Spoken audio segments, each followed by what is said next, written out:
On l'a tous, à mon avis, à la base, cette fibre artistique. On l'a tous, elle est plus ou moins présente et après on la développe. On la développe en pratiquant et puis en essayant de prendre du conseil. Bonjour, je m'appelle Zoher, je suis éducateur à l'AEP sur la ville de Roubaix. L'AEP intervient sur les jeunes de 11 à 25 ans. Donc on fait de la prévention, du travail de rue. On travaille avec différents partenaires sur le quartier de l'Eppel, sur le quartier du Frénois et de la Maquellerie et aussi maintenant sur Croix-Saint-Pierre. Moi, c'est Louisa, donc, et aussi éducatrice au club de prévention AEP à Roubaix. Effectivement, le champ d'intervention se situe essentiellement les quartiers ouest de Roubaix.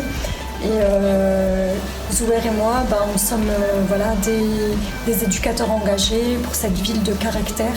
Le projet a été accueilli de manière très positive et d'ailleurs j'étais très enthousiaste à l'idée de pouvoir encadrer le projet photo avec les jeunes des quartiers populaires de Roubaix.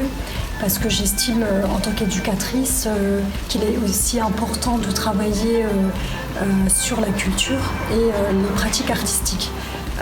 Effectivement, les jeunes de ces quartiers n'ont pas forcément accès à la culture et ce qui est étonnant et remarquable, c'est qu'on a été reçus à la plus petite galerie du monde et cette galerie se situe au cœur des quartiers de l'Eppel et finalement ce paradoxe c'est que ces jeunes ils vivent dans ces quartiers, quartiers de l'Eppel et ils connaissent absolument pas ce lieu culturel, donc ça a été vraiment une belle opportunité pour ces jeunes et puis aussi le club de prévention de développer un partenariat avec la plus petite galerie au monde et de rencontrer des professionnels, photographes et artistes. C'est surtout que le projet en lui-même il est intéressant parce qu'ils travaillent avec un outil qu'ils utilisent au quotidien, un outil qu'ils utilisent au quotidien mais qu'ils ne maîtrisent pas forcément.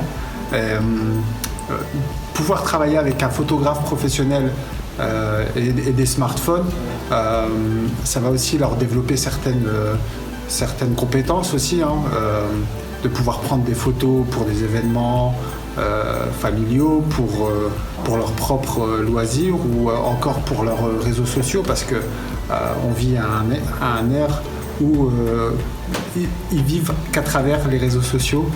Donc ça pourra leur faire un petit plus, ça sera un petit plus qu'ils pourront utiliser au quotidien. Et d'ailleurs, pour revenir à l'atelier à proprement dit, il est vrai que la composante, on a pu mobiliser une dizaine de jeunes.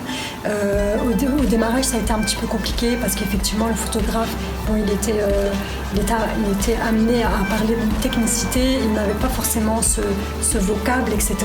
Mais tout de suite après, dès qu'on s'est prêté au jeu de la pratique, donc comment utiliser son smartphone et développer justement, comme tu le dis, l'aspect créatif, les jeunes ont été très enthousiasmés et se prêtaient complètement au jeu. Et même au niveau de la galerie, ils s'appropriaient complètement l'espace. Et je trouvais en cela vraiment que ça a été une belle réussite. Vous voyez toute la lumière là, qui vient se mettre dans la végétation, ça donne du relief aussi au paysage et ça ramène la lumière là, ici. Vous voyez tout d'un coup, en fait, tout à l'heure il n'y avait pas de soleil et là tout d'un coup il y a du soleil et ça prend une autre dimension, ça donne du relief et on a